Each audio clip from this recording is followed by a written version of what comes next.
what is at the heart of creating a healthy family dynamic, which is a very difficult thing to do.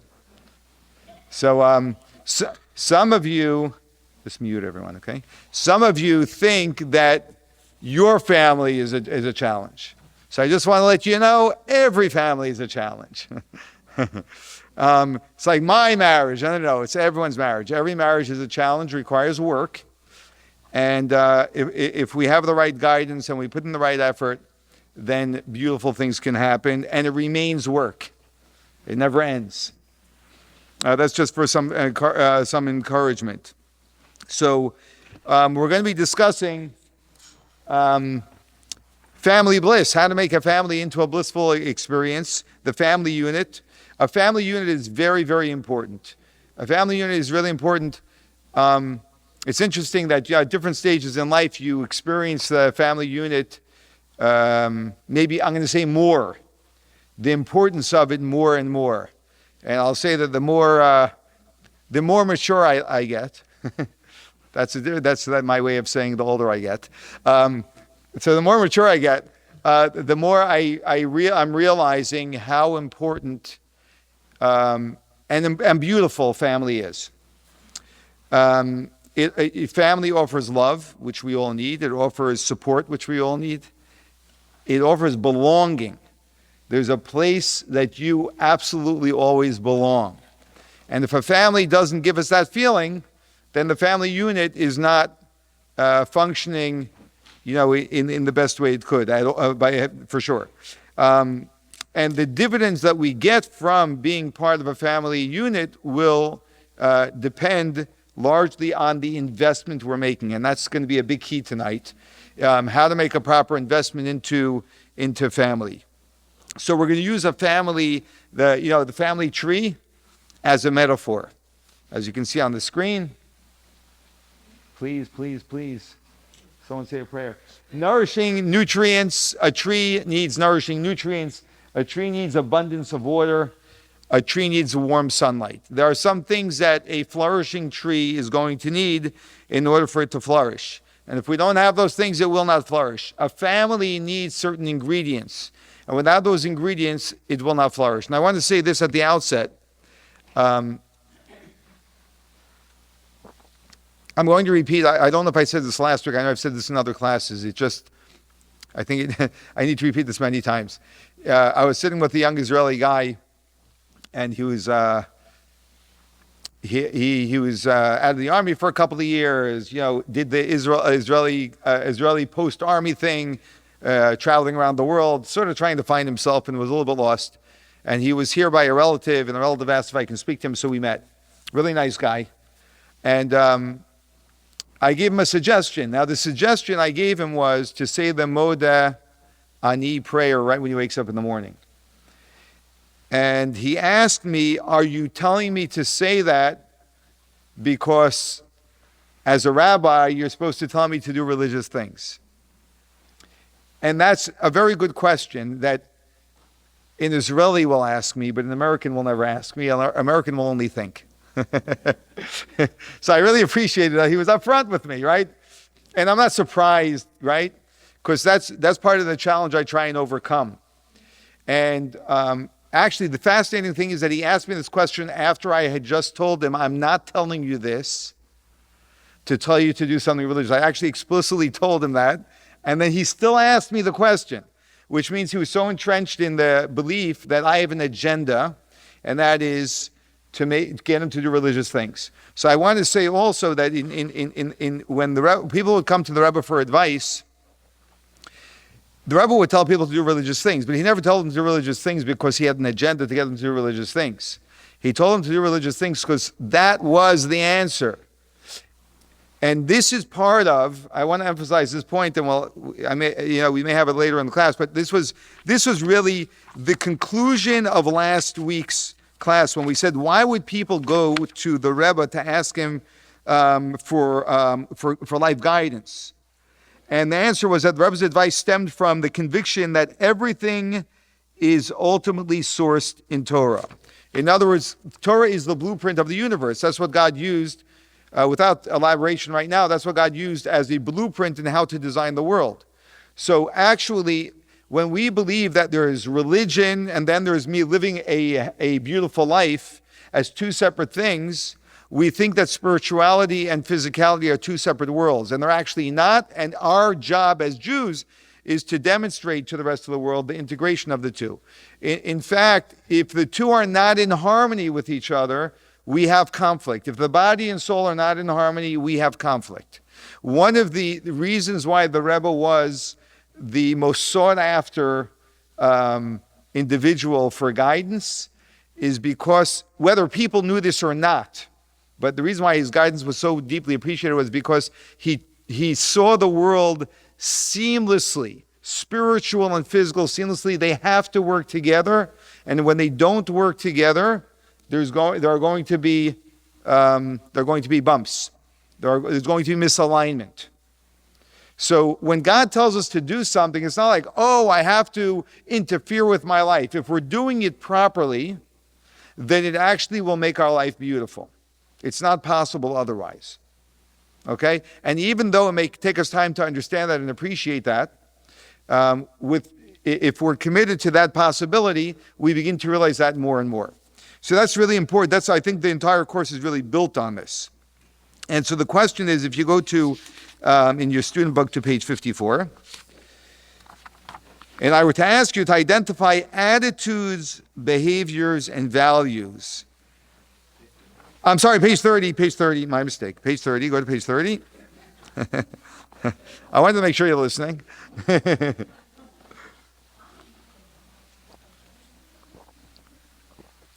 Identify attitudes, behaviors, and values that sustain and fortify harmony within a family. So, anyone have an attitude that you think is very important to sustain a harmony in the family? An attitude, a behavior, or a value? Can anyone offer one? Trust, excellent, beautiful. What? Respect, excellent. One more. Patience, oh, yeah. Yeah, a lot of that. Kindness, support. Very good. Okay, great. We have the picture. I think we would all agree to everything that was said. Excellent. What we want to know tonight is how the Rebbe would guide people when they were dealing with family circumstances. And lots of people reached out to the Rebbe about family circumstances, whether it was marital harmony, which is always a challenge, or raising children, widespread challenge, right? These are things that are just part of life. We have these challenges. Sometimes people reached out to the Rebbe when they were in crisis. Sometimes the Rebbe encouraged people even though they were not in crisis. Obviously, it's better to deal with something when you're not in crisis, but the approach really is the same. When something is true, right, you stick to that approach. That approach remains the same.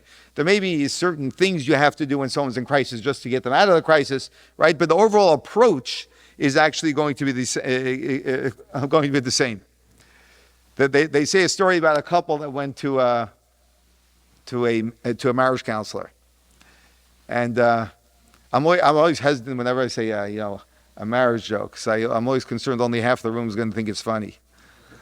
We'll find out which half tonight. So, but anyway, the couple goes to the marriage counselor, and so the marriage counselor is, she's a very experienced woman, has been doing this for many years, and she turns to the husband and says, okay, so what's going on? So the husband just looks down at his shoes, doesn't say a word. So she waits a minute, nothing. Okay, so she turns to the wife, and the wife gets right at it. He never washes the dishes. He never says thank you. He never tells me I love you. He never takes care of the kids, right? The list goes on. And then she, after the whole laundry list, she just breaks down crying. So the therapist, being a very good therapist, she comes around from the other side of the desk. She goes up to the woman. She gives her a long hug. And they just hug there for a few minutes. And then after they let go of each other, the therapist turns to the husband and says, did you see what I just did? So the husband says, yes. So she says, That's what your wife needs twice a week. So the husband breaks into a big smile and he says, really? Can I bring her Monday and Thursday?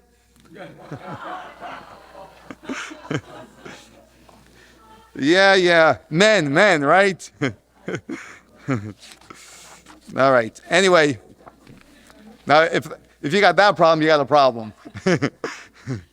Okay, so the Rebbe once wrote to someone this letter in text number 1. And this will get us on the track of guidance in regards to a family. Let's begin with text number 1. I received some information about the relationship at home, but I do not know to what extent it reflects the actual situation. Hence, I want to convey to you some thoughts in the light of what the relationship should be according to the Shulchan Aruch, the Jew's practical guide to life. If the relationship is indeed in keeping with it, the purpose of this letter will be to strengthen and deepen it, as there is always room for improvement in all matters of goodness and holiness, Torah and mitzvot. On the other hand, if it is not quite what it should be, I trust that since the Torah is surely a lamp unto your feet, you will bring it up to the desired level, and you will do with it joy and gladness of heart. Excellent. So the Rebbe's acknowledging that he doesn't know exactly what their situation is, but he's giving them what would sound like a rabbi's advice, right? To lead a life where they're constantly improving in goodness and holiness, Torah and mitzvahs. So that's really the what the Rebbe is telling. What the Rebbe is saying, and again, this can be hard for us to see, is that Torah guidance can heal dysfunction, and Torah guidance can also enhance and deepen a thriving relationship. And that may sound surprising. I'm going to say this idea also, that you may have noticed, it may have just have crossed your path, that people, in the name of intellectual study, can shockingly stand for the most horrifying things. And it's very important for us to be aware of the fact that intellectualism does not lead to morality and integrity. It's very important for all of us to actually come to that place of knowing. Okay, that intellectualism does not lead to morality and integrity. In fact, very often it leads to other places. Nazi Germany is a classic example of it, and then it should never come to such extremes again. But we see it all around us now as well. The value of having values that we know to be true beyond our own understanding as of today, and committing to that can be very, very redeeming, where we're catching up to ideas that are ahead of us instead of limiting ourselves to ideas that we understand. That's where faith is very powerful, and that's where Torah teachings are very powerful. Did what I just say make sense? So in other words, we are taught ideas. We don't necessarily fully grasp them. Sometimes we do. Sometimes we don't get it fully, but we know it to be true. We live by it. And with time, we actually begin to see the truth of it. But if we're going to wait until we know it, we'll have missed half of our lives. And that's the reason why Torah actually is a beautiful place to turn to, because there are unbelievable values that we have in the Torah. It shocks parents when I say, I just come back to my same examples, but it shocks parents when I tell them that when you're sitting at the dinner table and you need a spoon, that your child should get up and get it for you. And in some homes that never ever happens, or never happened. That is a tragic mistake and a wrong value. And the change in a family dynamic when a child gets up and gets something for a parent is enormous. It's not just the act of them getting up. It's an entire disposition of the relationship. That's just one simple example of many, many examples. And many people would argue, I would never do that to my child. I'm supposed to serve my child. And I'm not going to get into that whole debate right now, or right, of where parents care for their children and where children respect their parents, but that would be just one example that I'm giving. Okay, so these are a lot of different tangents I'm jumping off on, but I feel that they're very important. Now, in 1974, what's fascinating also is that the Rebbe addressed all different types of issues that affect society, and his vision to be able to see what was affecting also the Jewish community. Many issues that other leaders, Jewish leaders, didn't touch. So in 1974, he spoke.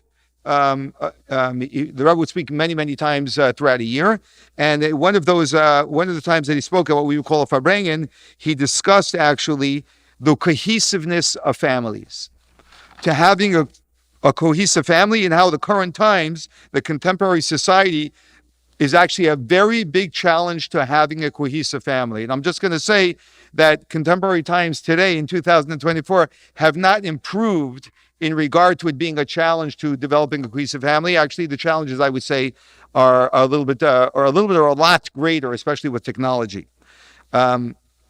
And he was very concerned about the lack of cohesiveness, because if you don't have a strong family dynamic, that affects many, many things, and the way people conduct themselves. So let's read text number 2, which is an excerpt from this talk. One of the elements crucial for the nation, especially the Jewish nation, is the preservation of the family unit. Unfortunately, this institution has been utterly neglected. The focus on the family unit is lacking somewhat or significantly, even among those who genuinely try to follow the Torah lifestyle. They set aside time for Torah study, fulfill mitzvot meticulously, and even act self-sacrifice to influence Jews who are spiritually disengaged. Yes, the father, mother, and children are walking a single path, the path of Torah and mitzvot. Nevertheless, they do not walk this path as a family. We readily observe the regrettable effects of the father, mother, sons, and daughters living in 4 distinct homes. So this is really fascinating to me, and it might be to you as well, that the Rebbe directly addresses the religious community, his most direct community, saying that even though, you'll say, I'm being a good Jew, I'm living a religious life, but it's 4 people who are all doing their religious life independently, and that's not a cohesive family. And that leads to many issues. And that's the reason why he was addressing it. What type of issues does it lead to? So one issue, and tragically, and I hope this isn't a raw subject for anybody, but there are 2 things that I'll mention which have increased significantly in the last few years. I don't know if it's the last 5 years, 10 years, 15 years, but anxiety in society has increased enormously, and suicide has increased. And we know that loneliness is associated with both of those. And loneliness does not mean that we don't have people in our life. It means that we don't feel connected to the people in our life. So that means that someone could be sitting in this room, which is full of people, and we still feel very lonely, which is really tragic for someone to have that feeling, but that's not very uncommon. And loneliness comes from a lack of emotional support. You just don't feel that people care about you and are there for you. And when someone lives in a family that's not a cohesive family, that it lends itself to a sense of loneliness. Another challenge is conflict. It leads to conflict because people are competing with each other. People are not actually working together, but they're competing with each other. There's lack of communication. There's lack of trust, as someone mentioned trust. Then you have also resentment. Resentment comes when you don't have a strong connection and strong communication, and there's everyone's suspect of everyone else actually chasing their own agenda. And then there's also, there is, maybe there isn't. Hey, hello, there we go. Values don't transmit to the children, because when there's a lack of structure, there is a lot. When you're not a cohesive family, you don't have the structure to actually convey values to the children. So there's very, very significant impact when a family is not cohesive, and that's the reason why the Rebbe was so concerned about it. So if you go to page 34, you're going to see exercise 2.2. What adverse outcomes might arise from a lack of family unity? And these are all of the issues that come out of it. Just a moment. Yeah. The second question is, what elements could contribute to a family's difficulty in maintaining cohesion? So what elements actually prevent a family from being a cohesive family? So every family has its own uniquenesses and challenges. But if we're going to talk in a very general sense, there are societal factors that significantly contribute to a family not being a cohesive family. And the overriding factor, one second, let me see. The overriding factor is emphasis on individual personal fulfillment. The overriding factor is individualism, where everyone has a perspective, which is, how do I benefit for myself? And we live in a society where the emphasis is on personal fulfillment. Can anyone see how our society emphasizes personal fulfillment in a very significant way? Anyone? What's that? The amount you're paid. The focus that we raise our kids with is, right, how you're going to develop yourself, what your career is going to be. Those things inherently are not problems, right? We need to have a living and have a career, right? But when that is the emphasis, I seek out how I'm going to do that, and I evaluate everything based on whether that's going to support that or take away from that. So if I have a family get together, and that's going to take away from my time at school or something like that, how do I evaluate which one's more important? Right? In school. And in our society, school takes much greater precedence by many, many people over family. You hear parents always tell their kids, all right, and you should know that the only people who are going to stand by you all the time and you can always come back to are us. However, in society and sometimes in our own families, we have so many other things saying otherwise. So that statement, unfortunately, is not strong enough. Another big issue that we have in our day and age is technology. So technology is a fascinating thing, because with technology, we are physically present with each other, but we're totally disconnected from each other. You know, it's just a classic thing that, and you can go down your restaurant, you can go to any home, and you can literally see a family, and everyone's sitting together, and everyone's entirely in their own world. The reason why that's so dangerous is because everyone feels on one hand like they are part of something, but they're really not, because they're totally disconnected. So when you're in two sides of the world, we're not together. But when you're sitting together and you think you're together, but then you still have that feeling of loneliness because you're not together, so that creates a whole different level of confusion. So we're physically present, but we're emotionally absent. And the other danger of technology is that we believe we're connected through technology. So we believe the people we're connecting with through technology is a connection.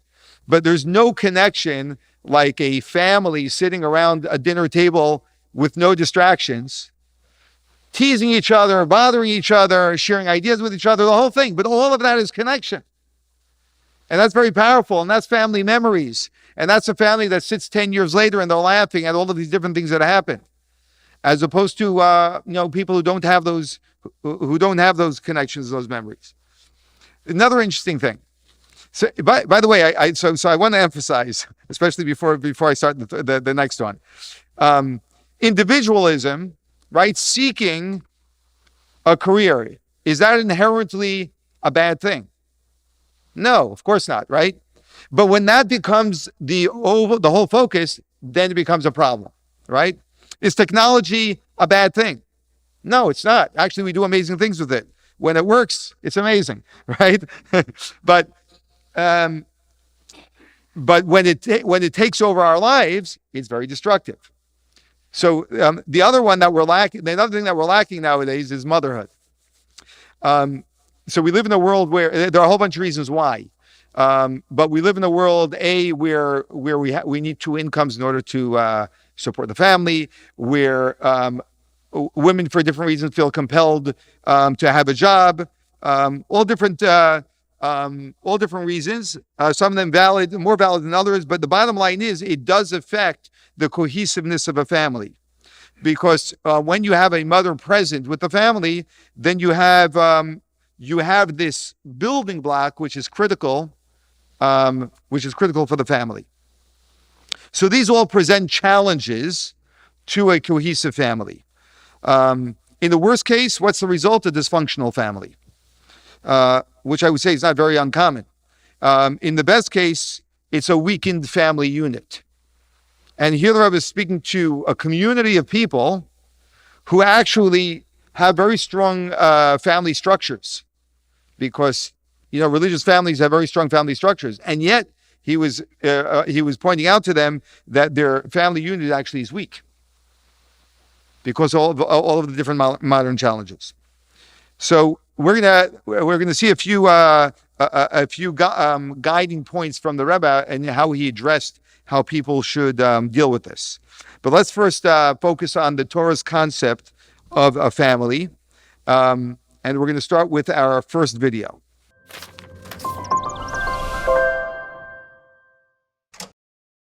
Rabbi Yitzhak Meir Gurari is Mashpia of the Lubavitcher Yeshiva in Montreal. His father, Rabbi Zalman Gurari, was a devoted chassid and a financial supporter of the Rebbe's work. At a certain time, there was around Tafshi Yutes. My father did business in overseas with big rich people. Rashag, who was in charge of the yeshiva, asked my father that when he goes over there, he should take him along and introduce him to those people. He should be able to raise money for the yeshiva. My father says, I'll do it on one condition. If you get the Rebbe to promise me that if we're successful, he'll give me a broche for whatever I ask for him. So he went to the Rebbe, and the Rebbe said, okay, made a deal. The Itake went with him, and they were very successful. When they came back, so my father told Rashag, so he went to the Rebbe, and the Rebbe said, okay, tell him to come in. So he came in, so he asked the Rebbe, what do you want? So the Rebbe asked him, what do you want? I told you, what do you want? My father then had a problem, a big business problem. So I'm proud, I don't know myself what. He needed a nest. And he wanted the Rebbe to give him a broche that he should have this nest.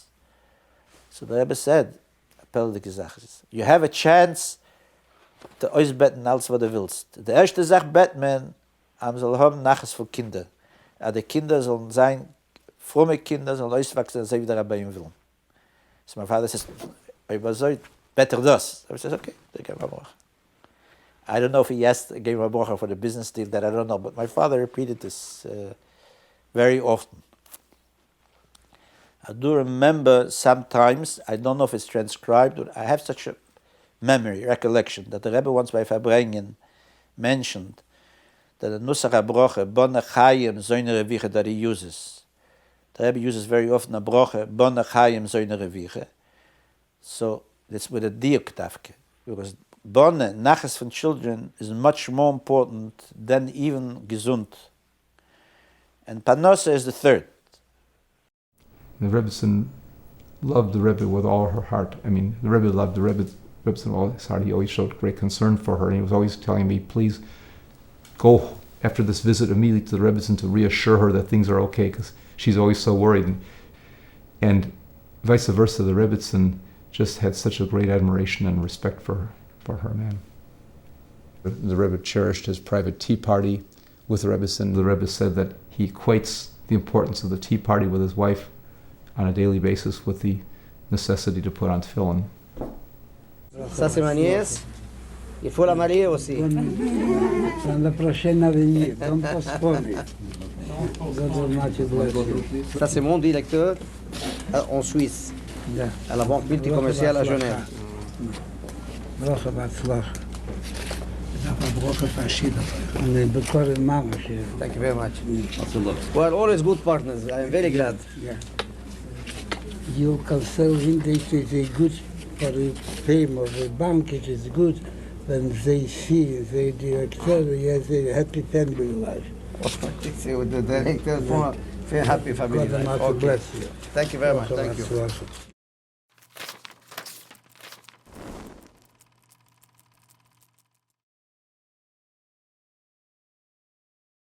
Yes, those are some examples of how the Rebbe really placed family first. And the reference that the doctor made, I think it was Dr. Resnick there, who said the Rebbe used to spend a half hour every day with his wife. They would have tea together for a half hour. Now the Rebbe treated his time as sacred. Every single minute. If someone wasted, if he had to wait for something for a minute, whatever it was, for no reason, it bothered him that he was, wasting his time. But he spent a half hour every single day with his wife. Anyone here sit down for a half hour every day? Right? So he really lived this value of family, of the importance, the very strong importance of family. I think I got a bunch of people in trouble now, but I'm in the same hot tub, so don't worry. Interestingly, also, when the Rebbe gave these talks in 1974, when he was focusing on this issue, he also brought out that from the Torah, we see the great importance, the emphasis that God puts on the family unit. Because we see that God asks that the Jewish people be counted. This is numerous times. And we know that God didn't need the Jewish people to be counted. God knew how many. He didn't need a census. God knew how many Jews there were. So why did God ask for the Jewish people to be counted? So when you look at the text, for those who read Hebrew, you can see it says, Suas Rosh Kol Adas Bnei Yisrael, what's highlighted, L'mishpachosam Leveis Avosam. L'mishpachosa means mishpacha, right? You ever heard the word mishpacha? Mishpacha, different accents. Count the congregation of Israel according to their families, to their houses of their fathers. So it speaks about count them according to their families. There's a special emphasis that when you're counting the Jewish people, you should be counting the family units, that within family units. So there's a very an emphasis that the Torah makes on family. And we also have, interestingly, a Kabbalistic teaching. Let's read text number 4. The Torah's mystical teachings strongly emphasize the importance of the family unit. The minimum requirement to fulfill the mitzvah to be fruitful and multiply is to give birth to a son and a daughter. Kabbalah and Hasidut explain that this is hinted at in the name of God, spelled with the letters Yud and Hey, followed by Vav and Chet. The Yud corresponds to the father, the first Hey to the mother. The Vav alludes to the male child, and the final Hey to the daughter. A family with all 4 elements, father, mother, daughter, and son, is a complete representation of the divine name. It follows, then, that just as the 4 letters of the divine name, when inscribed together as a word, become a unique entity, God's personal name, so the individuals of a family are fundamentally transformed into a new existence when they become a family unit.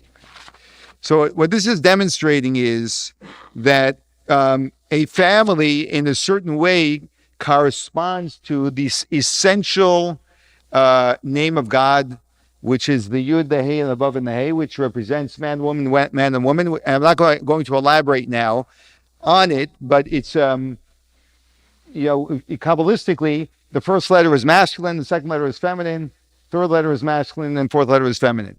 So father, mother, son, daughter. And that we are building in some respect or strengthening the presence of God in this world when we create a cohesive family unit. And then there's one last point here, which the Rebbe mentioned as well, which we're going to read, which is text number 5. Yes, just a second. Yeah. My mother has 6 sons.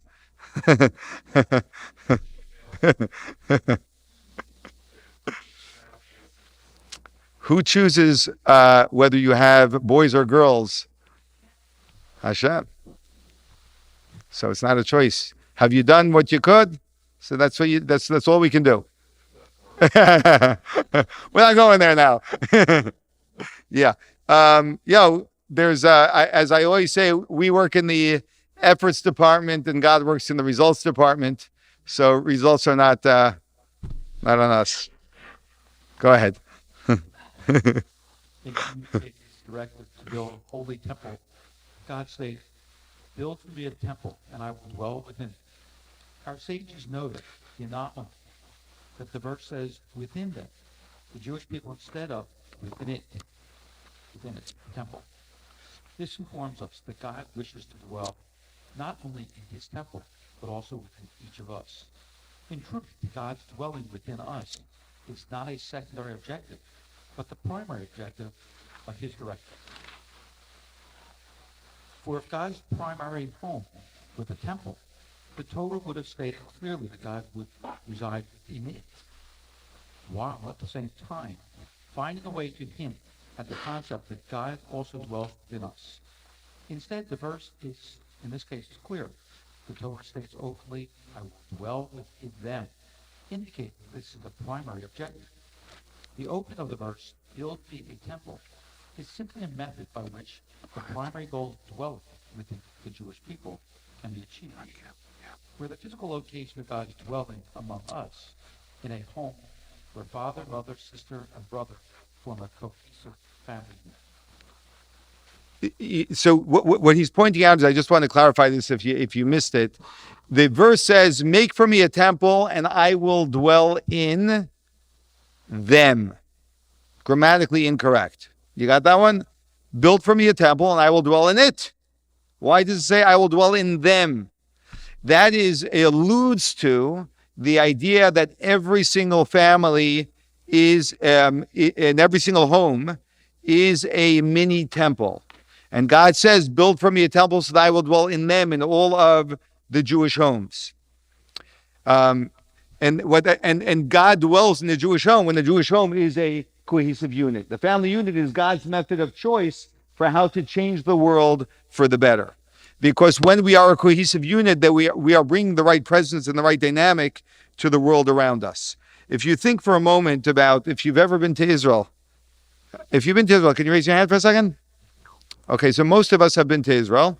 So if you've been to Israel, you surely went to the Western Wall. I'm not going to ask you that. I'm going to assume that, right? And you may remember the first time you went to the Western Wall, that the way you approached it. And that there was some, you've heard a lot about it. You know it's a holy place, and you approached it with great reverence. Now imagine behind the wall is simply a wall that went around the Temple Mount. But behind the wall is where the temple was. And the temple was actually a majestic, magnificent structure. Now imagine a Jew going into the temple, the amount of reverence and the awe that the physical structure just instilled in you. Never mind the spiritual sense that one felt when they went to the temple. And now imagine us giving that value to our family unit. The real challenge is that we are so caught up, and we'll emphasize this a little bit more in a minute. We're so caught up in so many of our own agendas that we really often don't focus on building the family. We put up with the family until, there's a corrosion and we don't know what to do about that. And we realize what the outcome of all of these years of neglect have been. And the idea of the Torah perspective is that the value is family. And we do everything else to support the family. And it's interesting when we pay attention to the different decisions that we make and the different things that we do, and which one of those are for outside agendas, which one of those are for family. And the moment we start focusing more on family, bringing the family together, doing things together, the stronger the family becomes. Right? I married a woman who makes a big deal out of every single birthday. I have 9 kids. So there are a lot of birthdays going on through the year. Some of them are more densely, some months are more busy than others, right? I wasn't raised the birthday parties being a big deal, right? Yeah, it's your birthday, especially we were boys, you know. Those terrible male. But you know, in the beginning, I remembered like, yo, it's such a big deal, a birthday, whatever. But actually, I noticed how all of these celebrations, which every time, basically, if I can say, force the family together, maybe force me together, because my kids actually, you know, they plan each other's birthdays and they do. It's tremendous, and it creates such an unbelievable cohesiveness. It's unbelievable.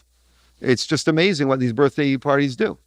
Right? It's that simple, and it's a focus, and it requires focus. You have to run out to the store to get balloons. Each kid needs a balloon.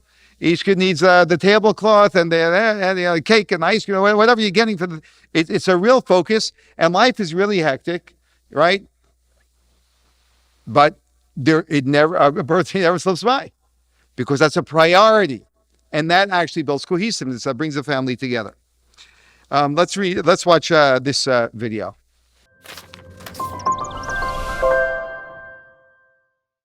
In 1970, Rabbi Nosson Gurari and his wife set out on shlichus, establishing the Chabad Student Center at State University of New York, Buffalo.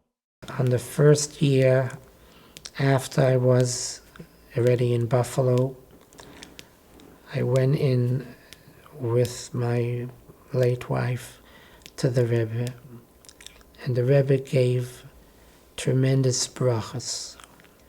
Among the things that he said was that there should be a dira b'tachtonim in the city of Buffalo and all the communities around. But the Rebbe ended with these holy words that the nekuda hapnimius from Alts, which means all the things that he blessed till now, the nekuda hapnimius von Alts is chsidische Naches von the Kinder, which means that the Rebbe made it very clear that the most important thing, he said already, dir b'tachtonim, you would think what could come after that. He specifically said, but the nekuda hapnimius von Alts is chassidische Nachas von the Kinder.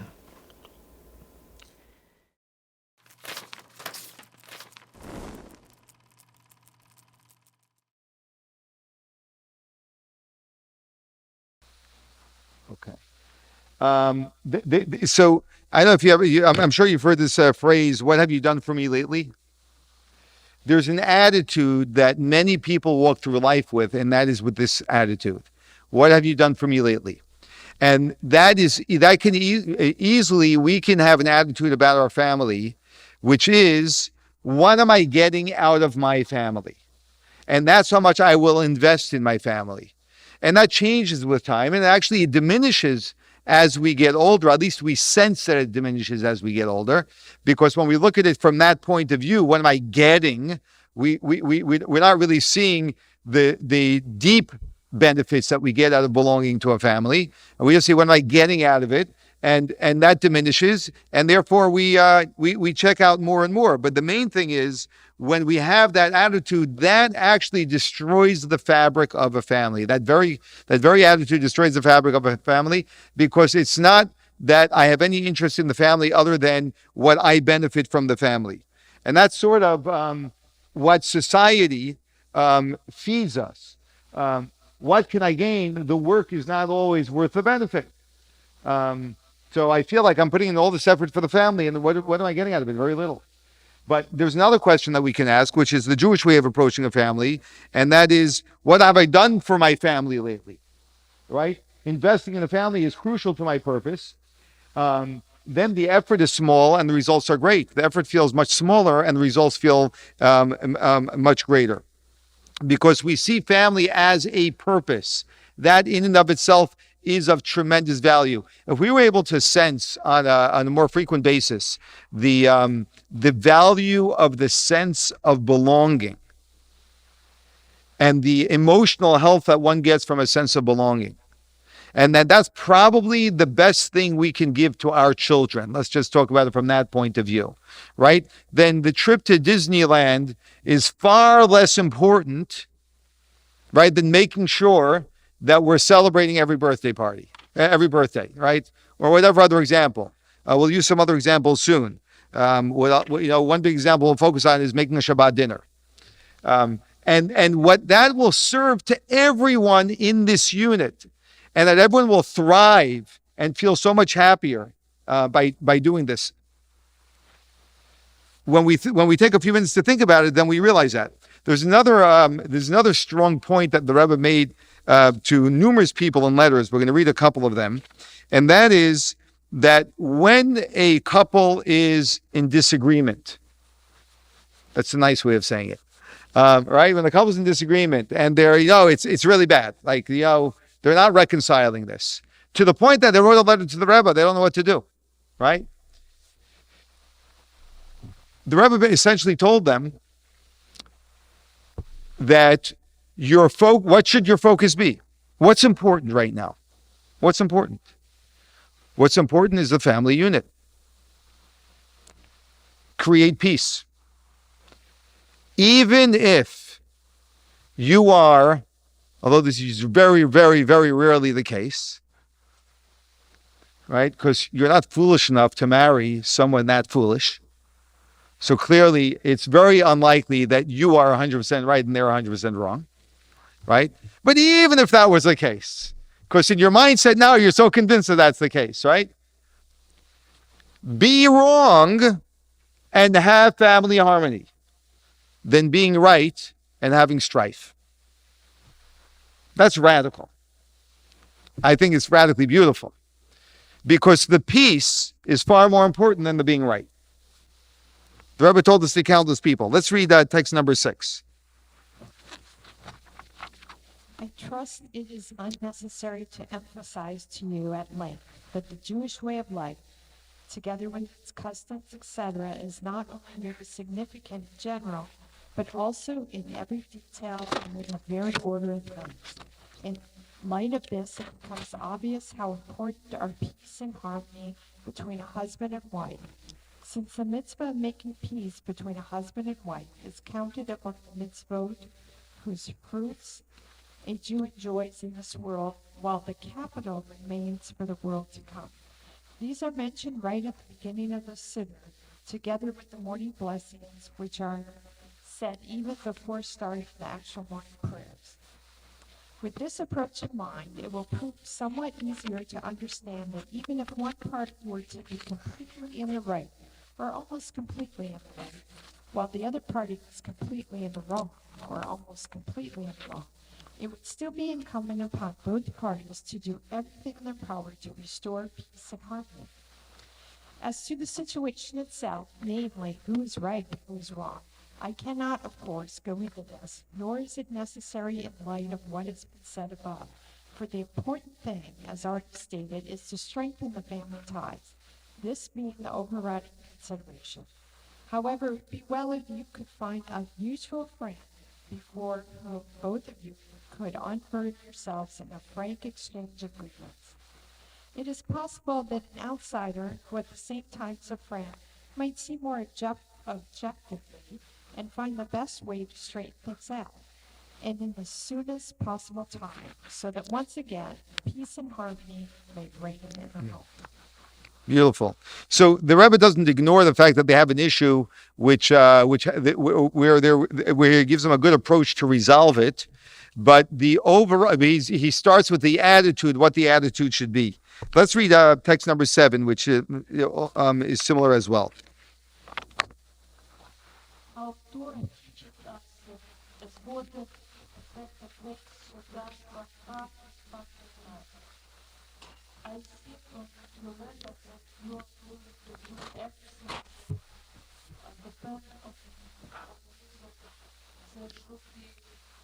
Shalom lives, peace and harmony in your home, and as a practical businessman, this is actually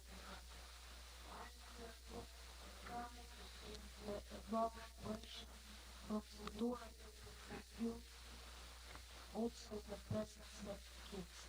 I want to take advantage of this opportunity since you have given me to emphasize again the enormous importance of Shalom, commanding our Torah course or Torah amnesty course is present to truth declared from them.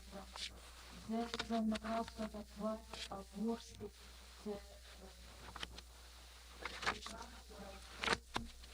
added upon them obviously every emphasis ensure God's presence in our home, yet also it means in terms of God, His blessing, material and spiritual has even when one thinks that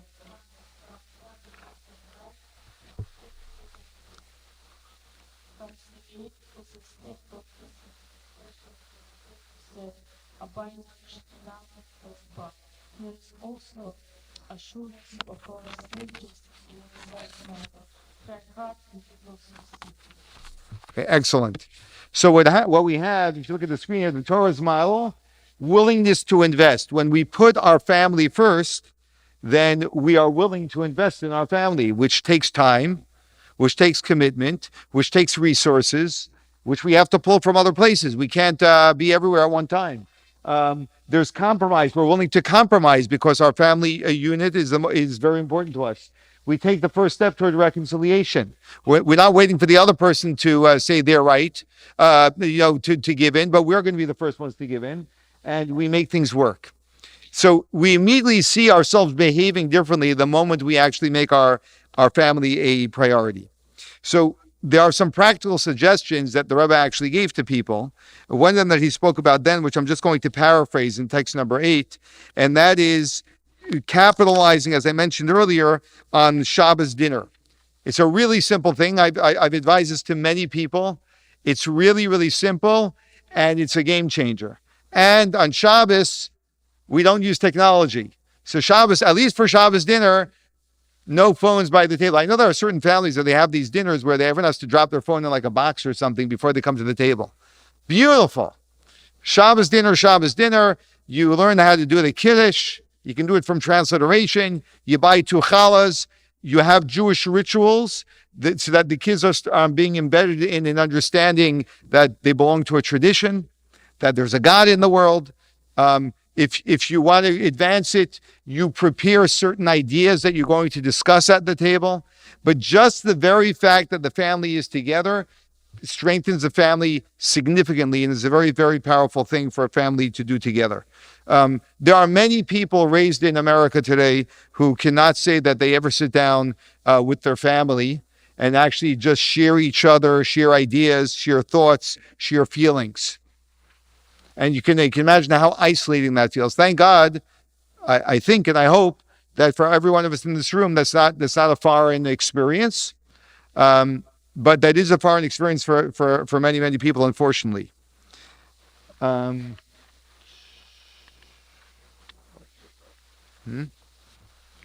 Let's go to exercise 2.3. Here we are. Quality time, unifying discussion, and no technology. Here's a powerful key point, which I really want to focus on. And I mentioned this at the beginning of the class. When there is peace between body and soul, it makes peace between spouses all the easier. This is a very deep statement. I just want to state. This is a very deep statement. But before we elaborate on it, let's go to exercise 2.3 on page 43. This, by the way, if you want to take this seriously, and I strongly recommend that you do, this is a great exercise. Here are some tangible actions I can introduce to my routine to enhance my family life. You come up with a few things that you can do to enhance your family unit. The reason I have not done these consistently in the past is identify the things that got in your way from accomplishing these things until now. It's too hard, I don't have time, it's too much money, whatever it is. And then when you identify them, you can address them. Then deal with them. Figure them out. Figure out how you get past these obstacles. The above considerations will no longer pose an obstacle because, boom, this exercise can just liberate you from roadblocks that were holding you back for years and years. Very simple. How are we doing, everyone? Good? Okay. So, just a moment. Okay. We're going to get a little bit more, we're going to touch on another fundamental idea, which I laid the groundwork for at the beginning of the class, for developing a cohesive family unit, which is not something you're going to hear from your therapist. Okay? You'll hear from your rabbi, but you hear from your rabbi not because your rabbi is trying to get you to do something Jewish, but because your rabbi is truly sharing with you what a cohesive family, the foundation of a cohesive family is. When we want to enhance our relationships or our family, we evaluate our gratitude. Am I grateful? Right? We evaluate our listening. Do I listen to them enough? Do I show enough respect? Do I give them quality time? Do I compromise? Right? These are all fundamentals in relationships. Right? We all know that. And this is part of what either your self-help book, your therapist, or your friend is going to tell you. You don't need me for these things. What the Rebbe would emphasize to many people is that you have to, in addition to evaluating all of the themes that are important for a relationship, one must evaluate the very foundation of a relationship. And this is a deeper idea, which is why it's often completely overlooked. And this idea is that the foundation of a marriage and of a family is that the family and the marriage is committed to values which are deeper than my interests and your interests. They come from a place which is above us. This actually transforms a family and transforms a marriage, because it's no longer two people that have their own interests and they're trying to support each other, but they're still entrenched in their self.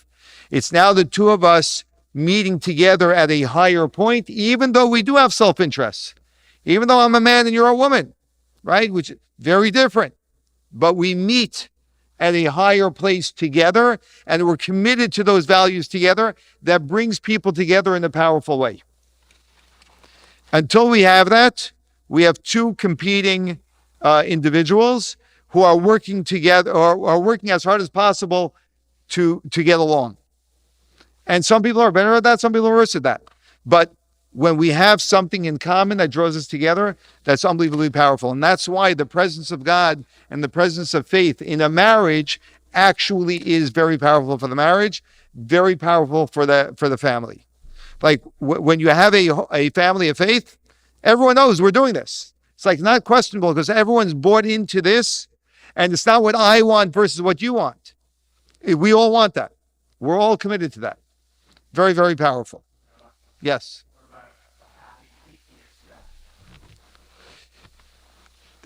So I'm not going to say that it's impossible for someone to be happy without this. I am going to say that most people struggle with being happy without this. Okay, and so I'm just going to say that. So I'm not arguing that it's impossible for someone to be happy. I do feel from my experience. I'm not saying this as a rabbi. From my experience, that almost every single couple must work to have a thriving family. And I don't even need you to nod your heads on this. I see you nodding your heads. Anyone who's married knows this, right? Anyone who raised kids knows that it's always, all different types of challenges will always come up. There are always curveballs flying around. And that when we have these dynamics, they enhance the family unit and create structure, create focus, create commitment, and create bonding more than anything else when we have it. When people tell me like if I were teaching this class and the atheists would tell me, well, we're happy and we're atheists. What does happy mean? Whatever. I mean, I number one, I would just raise a question mark. Or what does that mean? Right?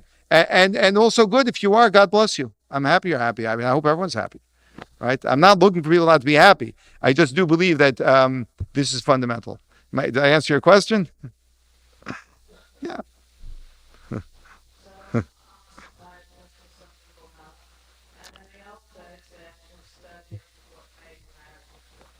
Yes.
Very good.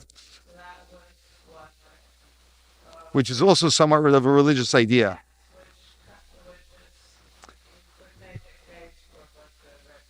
Yeah.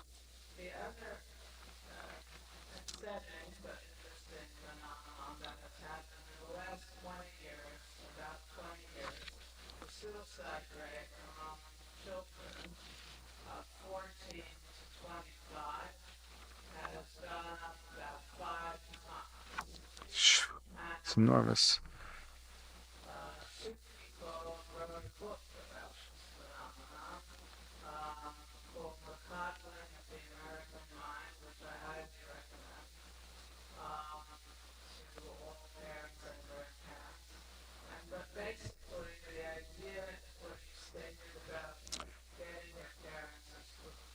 Yes. Beautiful.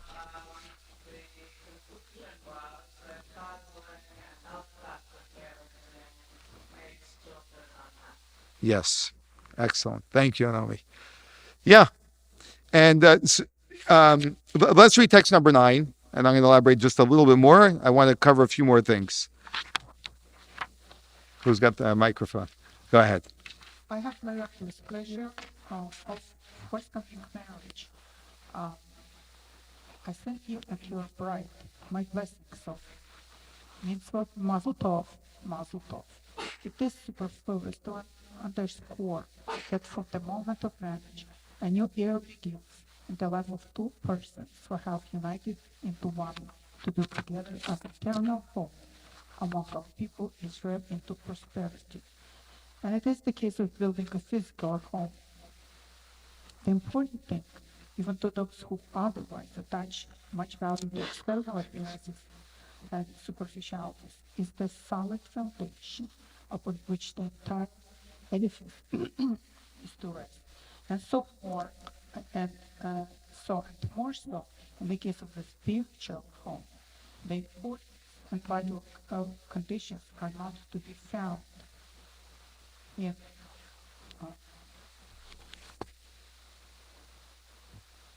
superfluous aspects, but in the reliability and character for the material to withstand all sorts of depth and all kinds of weather. What I mean by the sound foundation of the Jewish home needs to be elaborated too.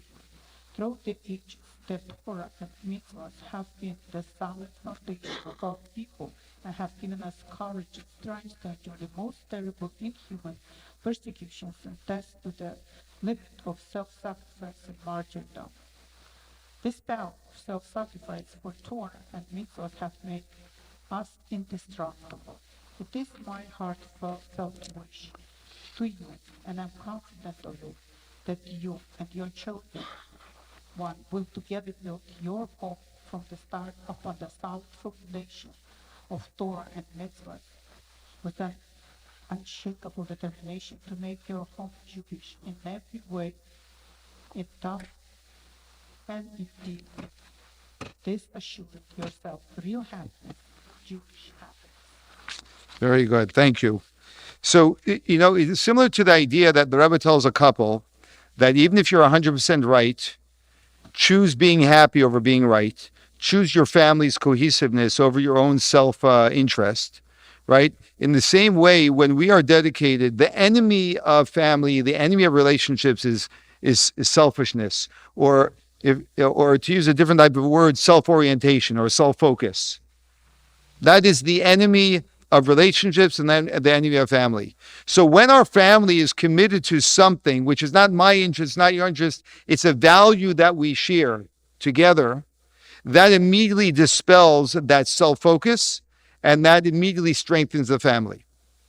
That's one of the enormous benefits of being committed to Torah and mitzvahs. So it's not about me, it's not about you, it's about us. And this is the reason why the Rebbe started. There are a number of campaigns that the Rebbe started. Let me see where we have it here. We should have anyone see the list? Yeah, so on page 46, the Rebbe had 10 mitzvah campaigns. And 7 of them all are associated with the family. First one is tzedakah. Tzedakah is charity. What does charity have to do with family? The Rebbe didn't just say that, speak about giving charity. The Rebbe spoke about every home having a charity box nailed into the wall. So that should be a part of the fabric of your home. That's what he said. You should have it attached to your house. So a part of the very fabric of our home is charity we give. And you have a bowl with coins, and every single day, every member of the family put something into the charity box. It makes no difference how much you're putting in the charity box. It's not the point at all. The point is we have a value called a mitzvah of tzedakah where we help other people. That directly challenges the issue that breaks down families. And that is people who think about themselves. That when I have money, allowance, right? My kids know allowance, 10% you give to tzedakah. They know every day they put something into a tzedakah box. Whether they even think about it or not, they are being trained to care for another person. You have a home filled with holy books. It was another campaign to make sure our homes are filled with holy books, which is a great thing to do. Next time you're in an area, or you can just go on Amazon, make sure you have a shelf of Jewish books at home. Right? That means we live for something, we stand for something, we believe in something. It changes the family, changes the home. A mezuzah, obviously, it's a statement. The moment you come to your front door, every time your family walks through the door. Torah study is a very deep engagement where you're actually changing your perspective. Shabbos and holiday candles, as we discussed. Keeping kosher, family purity. We're going to see examples of these in a minute. I don't want to miss this great video. It's a little bit of a longer video, but it's a very enjoyable one.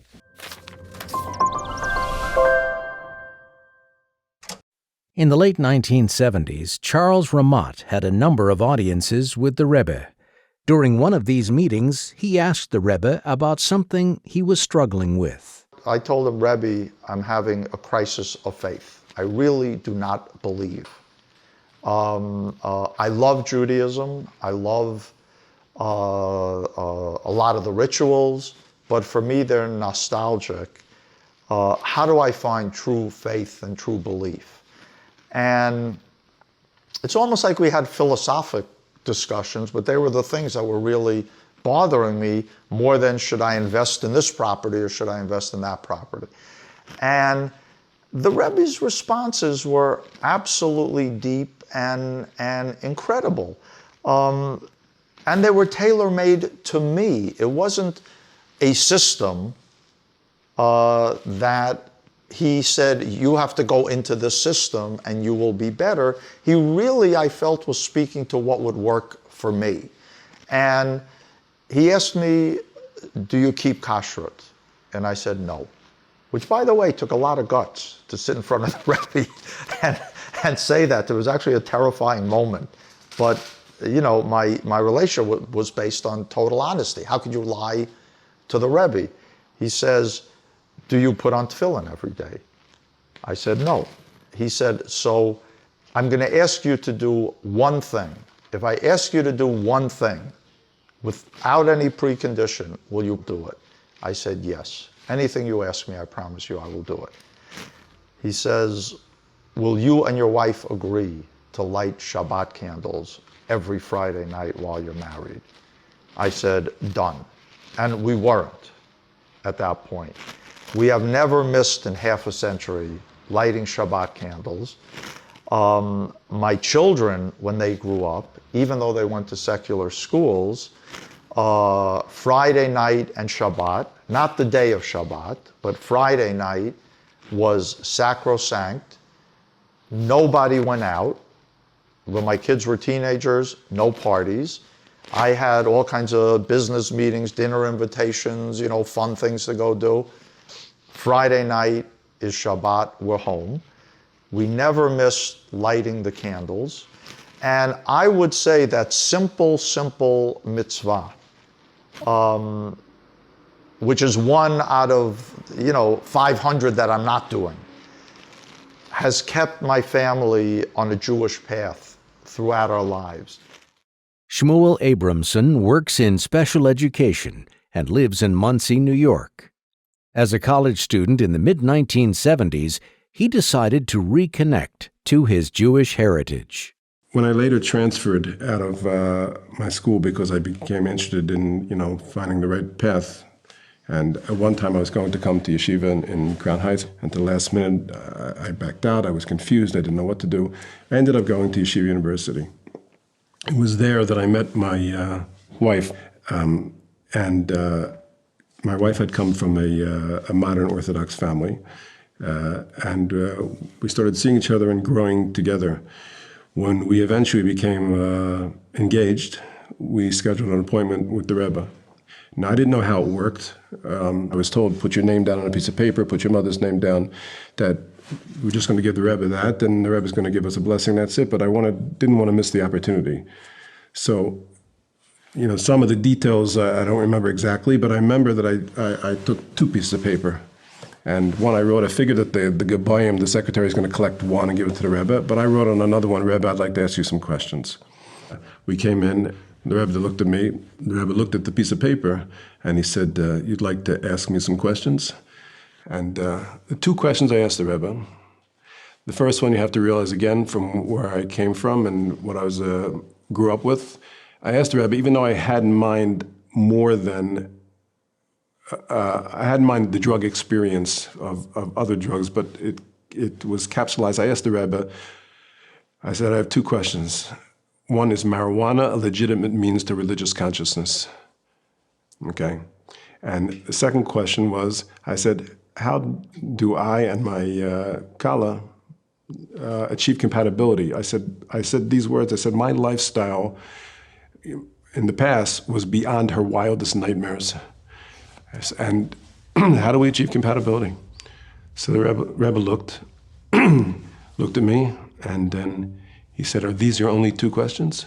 And I said, yes. And he gave a big smile, looked at both of us, and he said, then you're going to be a very happy couple. And when the Rebbe said that, I felt like the whole room breathed a sigh of relief. I felt totally relaxed after that. The smile was a smile that lit up the room. And and by the Rebbe saying that, by the way, that you're going to be a very happy couple, Lian Hara, after 36 years, that's rings true.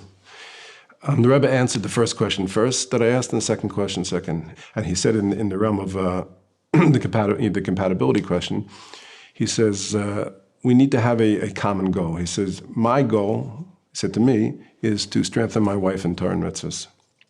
Her goal was to strengthen me in Torah and mitzvahs. And he said, and we should learn together. He suggested at that time, because of my lack of background at the time, we should learn Kitzur Shulchan Aruch, he said. And he said he believes that it's in English, we could learn it in English. We should learn together. And he said, then when we take this common goal of fortifying each other, and we have a children, we'll be able to communicate and give our go over to the child in Torah and mitzvahs. And he says all the differences will become dissipated in that common goal. Mrs. Rachel Fogelman and her husband have been shluchim in Worcester, Massachusetts since 1947. I would speak, and I organized groups of not women that belonged to the yeshiva, women that were outside of the yeshiva, outside of the fringe of our sphere, and I spoke, and they always asked me to do book reviews. And whenever I did a book review, no matter what the book, I always brought in something about Yiddishkeit and used the book review as a vehicle to speak about Torah and Yiddishkeit and to draw them closer. We went in for Yechidus, and the Rebbe just greeted us so beautifully and so warmly. And my husband mentioned to the Rebbe that the following week I was going to speak at the temple, and I was going to do a book review on The Chosen, Chaim Potok. The Rebbe looked at me, and he looked at me in the way that only the Rebbe could look at someone, with a deep perception, with a knowledgeable, otherworldly perception. And he looked and he said, "Mevetzich zuhören zu dir." They're going to listen to you. And then the Rebbe said, "Speak about Taras HaMishpacha." Well, I was taken aback. I would love to speak about Taras HaMishpacha, but this book, The Chosen, is a book about boys, about the relationship of a son and his father. And I thought, how am I going to bring that and speak about Taras HaMishpacha? But the Rebbe said, speak about Taras HaMishpacha. There was no question. That's what I had to do. When I came to the temple that morning that I had to speak, we met in a room downstairs that the temple people used for their small minyanim, if someone had to say Kaddish or whatever. And the room soon filled up. It filled up so quickly that the chairman of the event, the chair lady, said, well, we'll go upstairs to the main sanctuary. Now, the main sanctuary in the temple is a very large, large room. It must hold about 1,000 people. It's huge. And pretty soon, the room began to fill up and fill up more and more until there was standing room in the back, and women were standing there. And so I thought, okay, I'm going to do this. And I started out with a book by Chaim Potok. I described the scene, what it meant, and then I mentioned, did you notice that there are no women in this book? Did you notice that the father's wife is not mentioned? The son's mother is not brought to light? And there's no relationship between men and women. The reason there's no relationship in this book, because to touch upon it would require a book in itself. The relationship between men and women in Jewish life is holy and precious, and it is based on Taras HaMishpacha. And I went on from there, and I explained what Taras HaMishpacha was, what it meant to us, and why it was a flaw in the book, and a flaw in most Jewish lives, because people are unaware of it.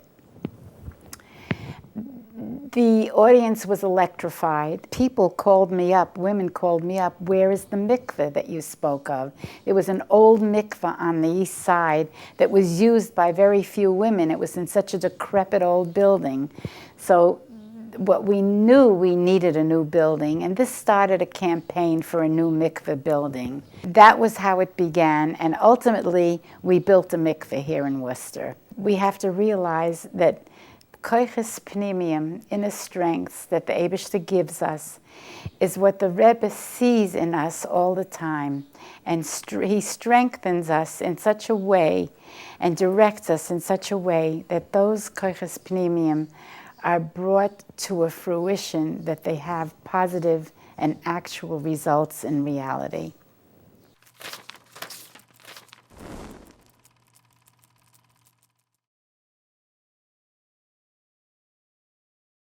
We'll be doing a groundbreaking for one of the most beautiful mikvahs in the world in a few weeks, just down the street. And actually, I actually just want to mention, it is connected. One second. Anyway, I just want to get to the last slide. There it is. But I do want to mention one last point before we wrap up. With all of our discussion about family cohesiveness, there is something very important to discuss as well, and that is the importance of individuality. It's not that individuality should be neglected, but individuality should be strengthened through the family. There's interesting. There was a gentleman. Some of you know Israeli history. Have heard of him, Kaddish Luz, who was he was the Speaker of the Knesset for a good number of years. He was an advisor to a number of the Israeli prime ministers, and he wrote a book about the kibbutz. Now we know the kibbutz is really a socialist idea. Many of the Jews that came to Israel in its founding were from socialist countries, and it was about everyone sharing, and all about community. Everyone living in one community, and he wrote a whole book, and he sent this book to the Rebbe. So the Rebbe, if someone said something to the Rebbe read it and commented on it. So the Rebbe commented on him in a very skilled way, which we're not going to have the time to read through, but you can read through on your own. It's text, text 10a and 10b, I think. Yeah. But anyway, how the Rebbe very, very gently points out the weaknesses of the kibbutz structure, in that it doesn't leave room for individuality. He doesn't write it this way. I'm saying in a more critical way, that it doesn't leave room for individuality. There needs to also be, it's beautiful, but there needs to also be the ability for someone to take their unique talents and be able to express them. And part of our cohesive family unit is that in addition to us being a family, noticing the individual strengths of each member of the family and making sure that member can be able to express that. And by the way, that's built into the mitzvah of family purity. The mitzvah of family purity is essentially that a couple is together for, we'll say, half of the month, and then they are separated for half of the month. And then the woman goes to the mikvah, and then the couple's together again. So there's a part of the month where there is the cohesive unit, and then there's a part of the month where they're both individualized, right? And that's because both elements are actually very important, and that's actually expressed through the mitzvah of a mikvah. So just to wrap up, the essential ingredients to nurture a thriving family that we learned tonight is family first. The Torah's concept of family life fosters stability and unity. I think if we just take a couple of minutes every day to think about the benefits that I and my family would have if our family unit was stronger and I focused on it more, its value will be far greater than any business deal that you can strike. Number two, Torah values. Building a home on the bedrock of Torah creates a solid foundation and common goals. It makes a family that is together, committed to something which is independent of any of our individual personal desires. And that keeps our family, as it grows and as we, as the kids move on, all doing the same thing. You ever hear of a family, families get together for a Pesach, for a Shoshana, right? What are they getting together for? They're getting together because they all have a common belief. They're all dedicated to common rituals, and they get together and they do that together. It keeps everyone so tightly together. And individuality, each family member is unique and has their own contribution to the unit as a whole. So part of what makes the family beautiful is when every person individually actually brings their individuality into the family. Next week is going to be a great class about wholesome health, how patients, physicians, and professors alike gained guidance on questions of health and treatment from the Rebbe, whether it's physical health or emotional health. It's going to be a really interesting class next week. Thanks for joining, everyone, and we'll see you next week, God willing, if not sooner.